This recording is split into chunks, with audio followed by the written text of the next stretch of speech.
Was the devil in Newcastle, Pennsylvania in 1978? Well, depending on who you ask or who you believe, he may have played a role in a horrific double homicide.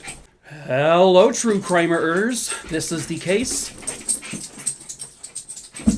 of my dogs running around, but also it's the case of the Kadunce murders. Viewer discretion is advised.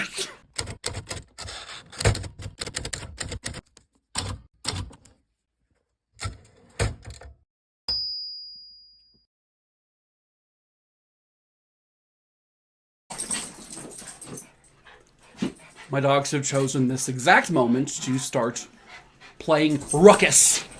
Unfortunately, I don't have really many photos for this case, especially the victims or like the crime scene or anything, so you'll just be seeing a lot of my face today.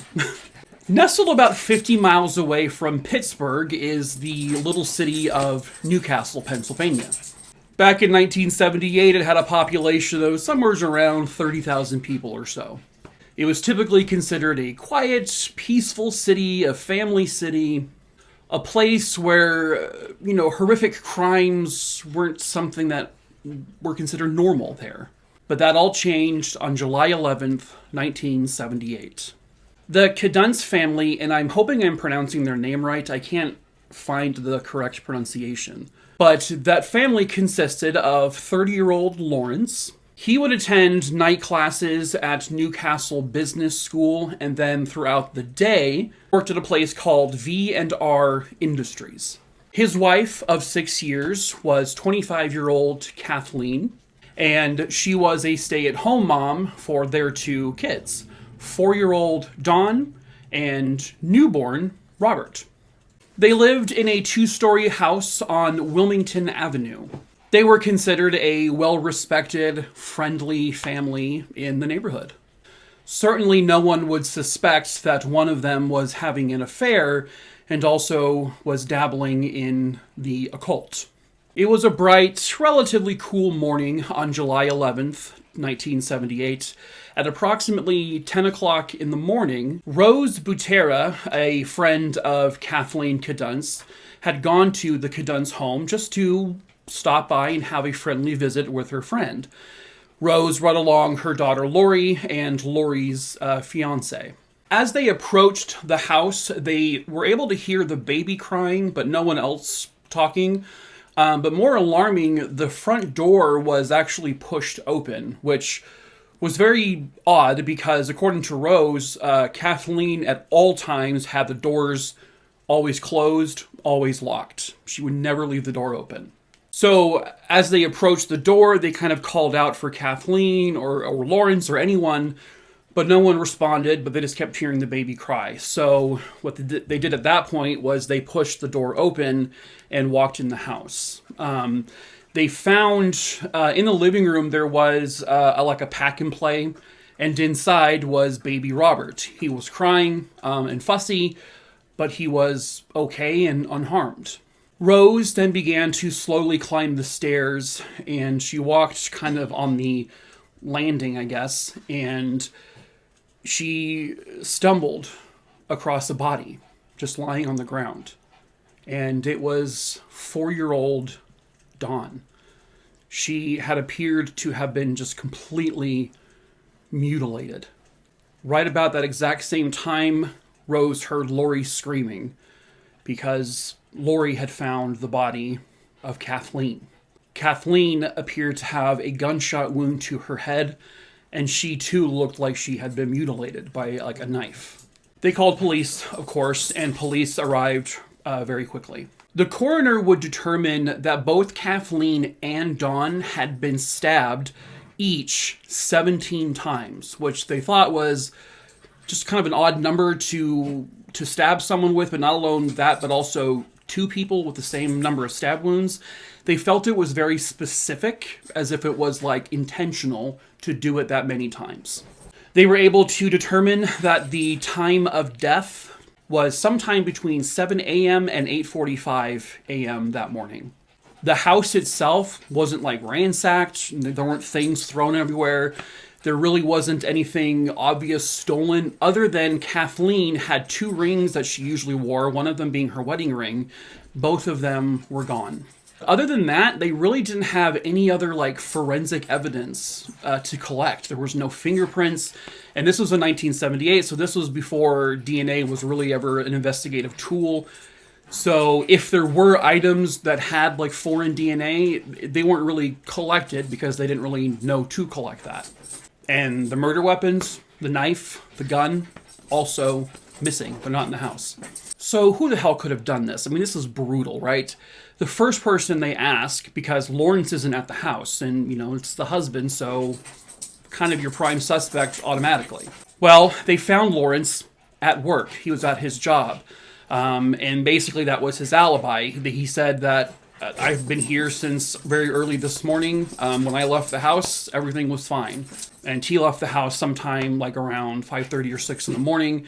I believe investigators were able to question his coworkers and determine that he was in fact there. So police are basically able to rule him out. But they had nothing. They had no witnesses. No one even in the neighborhood saw or heard anything, not even the gunshot. But in January of 1979, police would get a tip. The caller that called the police said that 28-year-old Michael Atkinson had actually been bragging about being involved in the Kadunce murders. Michael Atkinson was a criminal. He had been charged with and convicted of previous sexual assaults. Police, it would take them about like a year or so before they were able to actually get a warrant to place him under arrest for this, to question him. And the reason why they were able to is because Atkinson was in jail at this point because he was a suspect in another murder. He allegedly had killed his landlady. So in February of 1980, they were finally able to bring him in for questioning for the Cadence murders, and he basically spilled everything almost right away. He said he was at the Cadence house at about 6 o'clock on that morning, but he said he never left his car. He was basically the getaway driver. It was his friend, 50-year-old Frank Costal, that was the killer. He said Frank went in the house, and a little while later, he heard a gunshot, and then a little while after that, he saw Frank Costal walking out covered in blood. According to Michael, Frank had gone there to collect drugs that he had given to Lawrence Cadence that apparently Kathleen found and flushed down the toilet. So Frank had gone there really to confront Kathleen because he didn't believe that she actually flushed him down the toilet, apparently. Also coming out of the house was another person, according to Michael. His name was John Dudois. And then after him, according to Michael, one more person walked out of the house. Lawrence Cadence. And he was holding a rifle. Frank Costal led a very kind of strange life. He led a strange life. So he, of course, like many of these stories, unfortunately, he was abused by his father. Eventually, he would end up moving in with his grandmother, and his grandmother was, well, she was eccentric. She had gotten hit by a car, which caused her to have her leg amputated. Her house caught on fire, like, all the time. She was just kind of considered like a kooky old lady. And then in 1932, she shot and killed her husband, Frank's grandpa, and then she shot herself. So Frank, he had dealt with trauma most of his young life. He would end up joining the army, but soon after he would go AWOL. Later on, as an adult, he would allegedly become very confused about his sexuality. He had thoughts about men, but he was also having thoughts about women. But he would have gay lovers over the course of his adulthood. He would also end up traveling with like a carny group, a freak show group, where he would play, a character whose name was Frankie Francine, and the character was a half man, half woman, and the act was he would give birth to live babies. Okay. But by 1970, he left all that behind, and then he would move to Pittsburgh, Pennsylvania, where he would do just sort of odd jobs here and there. When he was 42 years old, he got severely injured at one of his jobs, so he was able to collect disability, and he basically retired on it. He then would move to Newcastle, Pennsylvania, where he would become known as the High Priest of Satan. Or some called him the Witch of Highland Avenue. This is because by the mid-70s, Frank was very, very much into satanic ritual, the occult. He had bookshelves in his apartment full of books on religion, the occult, Satanism, black magic, witchcraft, devil worshipping, you name it, he had it. He decorated his walls with upside-down crosses. He even had himself an altar in his apartment. So he was a very eccentric man with a big personality, which made it very easy for him to get younger guys into his apartment and hang out, have drinks, do some drugs, and then do a little satanic worshiping. Fun! And he would eventually, through this, kind of develop his own little cult. He claimed that he knew how to do mind control. He said he could teleport wherever he wanted to. Witnesses would later say that he would regularly put hexes and curses on people that wronged him. Whether or not Frank truly believed these things about himself, despite what he'll say later on in this story, is really kind of up for debate. So, after Michael Atkinson's confession, police would arrest Frank. And then in 1980, they would end up charging him as well for the murders of Kathleen and Don Cadence. When he was arrested, he confessed. He said, yeah, I was there at the house that morning. I was there with Michael Atkinson. I was there with John Dudois. And by the way, John Dudois, at this point, he's dead. It was believed that in 1979 he ended his own life. But now they think, well, maybe he was killed because he would have talked about the murders. So he confessed to police that, yes, he was at the house in order just to get his drugs back. But he says he did not shoot anyone, and he took place in none of the stabbing. He said that his partner, John Dudois, he was the one to have done the shooting and the stabbing. Well, that's convenient because now he's dead, so we can't question him. Investigators would discover, by the way, that the 17 stab wounds were actually something kind of significant because according to experts in the occult, the number 17 was considered the perfect amount of wounds to inflict on a person. And this is according to occult books. And each victim was stabbed exactly 17 times. He also says that Lawrence Cadunce was there when this all happened. Just like Michael Atkinson said happened. So the three men, Frank Costal, Michael Atkinson, and Lawrence Cadunce, were all charged with the murders, and they would all have separate trials. Atkinson went on trial in September of 1980. He stuck to his story that he never left the car, that he was there just to basically drive them away, and he stuck to his story about who the people were there, Frank and John and Lawrence. He would also go on later to testify the exact same story at Lawrence's trial and at Frank's trial. Atkinson would be found guilty of both murders, even though they didn't really have any evidence to say that he physically committed the murders. He was still associated with the murders, so they were able to charge him, so as happens all the time. And he was sentenced to life in prison without parole for the murder of Kathleen, and then he got an additional 20 years for the murder of Dawn. The reason why he got less time for her was because Dawn was killed, supposedly, because she would have told on them. So she was like a spur-of-the-moment, unplanned kill. So that's why he got less time for it. And by the way, he would then later go on trial in 1982 for the murder of his landlady from a couple years prior. He was also found guilty of that and sentenced to another life sentence. He would also go on trial around that same time for a sexual assault of a young woman, and he was convicted of that. So rest of his life in prison. Frank Costal went on trial in January of 1981. Prosecutors would use his lifestyle, his occult and satanic worshiping lifestyle, as the method to the murders, meaning the 17 stab wounds. According to experts, the bodies were positioned in a way that would be something symbolic in the occult. The motive, they said, was the drugs, but also his lover. His lover, Lawrence Cadunce. Yep.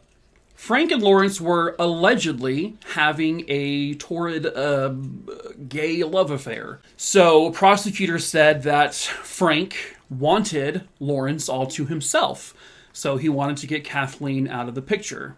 Many witnesses would testify at the trials that they did, in fact, see Frank and Lawrence together. One witness said they walked in on them as they were having as Frank was peeling Lawrence's potato, if you know what I mean. Frank and Lawrence, of course, denied that this relationship never took place, that this never happened. But based on witness testimonies by just so many people, that was a lie. In fact, Frank even tried to possibly marry Lawrence because Frank would do his own satanic marriage ceremonies, and he married several men. And this would be proven because police found the falsified marriage certificates in Frank's apartment. Other witnesses would testify that Frank actually made voodoo dolls of people who may have tried to take his husbands or his concubines away from him, and he would cause injury to those voodoo dolls in hopes that it would injure the actual person. They also found those voodoo dolls in the apartment. According to witnesses, Lawrence was seen participating in the rituals inside of the apartment. It was never anything nefarious, however. It was nothing, he never participated in anything violent nature. It was really just like the silly little rituals they did. Frank would testify, oh my god, that satanic stuff, that was just a joke. That was just for fun, to pass time. I don't actually believe any of it. You guys are silly gooses. But again, he was observed countless times being very, very serious about this occult world. Frank's defense would then go on to say, Frank was never even at the Kadunce house. He was never there. No, he can't prove it. He wasn't there. He doesn't even, he's never even met Lawrence. Okay. With the exception, of course, that Frank confessed to doing it. He confessed that he was there. He told that to police. The jury didn't buy it. They believed the prosecution. Everything the prosecution laid out made sense. That this was really a crime orchestrated by Frank, one for drugs, two for his lover. And he killed him. He killed Lawrence's wife and his baby girl. And ultimately for nothing. So he was found guilty, and he was sentenced to life in prison without parole, and he would die in prison in 2001. So what about Lawrence? Well, his trial began in early 1982. Again, he denied ever knowing Frank. He denied having any involvement in the murders. But again, like a broken record here, the witnesses all claim, they all saw him with Frank, that they definitely knew each other, that even Lawrence at one point introduced Frank to some of his friends. But for Lawrence, the prosecution could not really define a true motive for him, only because there was no evidence to support that Lawrence was madly in love with Frank, that this was mainly a Frank, one-sided Frank thing, and Lawrence, he wasn't serious about this relationship. It wasn't even really truly a relationship to begin with. So there was really no motive they could establish. And they also really couldn't prove that Lawrence was actually in the house during the murders. If you remember, he was at work when the murders supposedly happened, and his coworkers would testify that he was there at work. The prosecution lost this one. Lawrence would be found not guilty, and after the trial, he would take his son and they would just sort of kind of move out of the city for a bit. And from what I can see, there's not really much about him after that, but he appeared to live a relatively normal, quiet, peaceful life. He raised his son to be a really good guy. He ended up getting remarried, having more kids, grandkids. And he actually died, I think, a couple of years ago. This is the only picture, by the way, that I have of him, and that's of the picture near when he unfortunately passed away. Here's my thoughts. I personally don't think Lawrence was actually involved in the murder. I think he was probably one of the motives for the murder, but he was seen at work. Like, I can't get past that. Like, and you're also going to be taking the word of Michael Atkinson, who was a convicted person already, who had clearly committed other murders. He sexually assaulted people. He was a criminal. He was not a trustworthy guy. And when Frank originally confessed by saying that Lawrence was there, you could really perceive all of that as Frank just wanting to take Lawrence down with him. Because, again, if no one can have him, if I can't have him, no one can have him, that kind of thing. I don't know a ton about his backstory, Lawrence, but I just don't get the vibe that he was involved. I really think he wasn't, but I guess I could be wrong. But that's actually it for this case. So it's kind of a kooky one, a little bit shorter of a case than I normally do. I'm going to do those from time to time. But yeah, if you want to see shorter cases from me, you can head on over to my TikTok, where I have a whole bunch of thousands of videos over there at this point with many, many, many other cases. And if you have a case you would like me to cover, send me an email to mikey@truecrimerers.com. I'll have that listed below. But please first check my case list. If you go to my link tree, also below, click on that in the case list, and then scroll through the names or search for a name. If you don't see it come up, then send me the name, location, and like when it happened. If you see the name on the list, please don't email me. I get a ton of emails, and it's hard to sort through the redundant ones. So, and then lastly, if you want to support me in any way, we sell merch like this Making a True Crimerer shirt, and other shirts and hoodies and stuff like that. So that's also linked in the link tree below. So go ahead and purchase something if you want, or don't. So, until next time, True Crimerers, how much wood would a woodchuck chuck? A woodchuck could chuck wood. Did I do that right? I think the answer is 7. Right? How much wood a woodchuck chuck would? I think it's 7. I could be wrong. Hi, how are you? What's going on?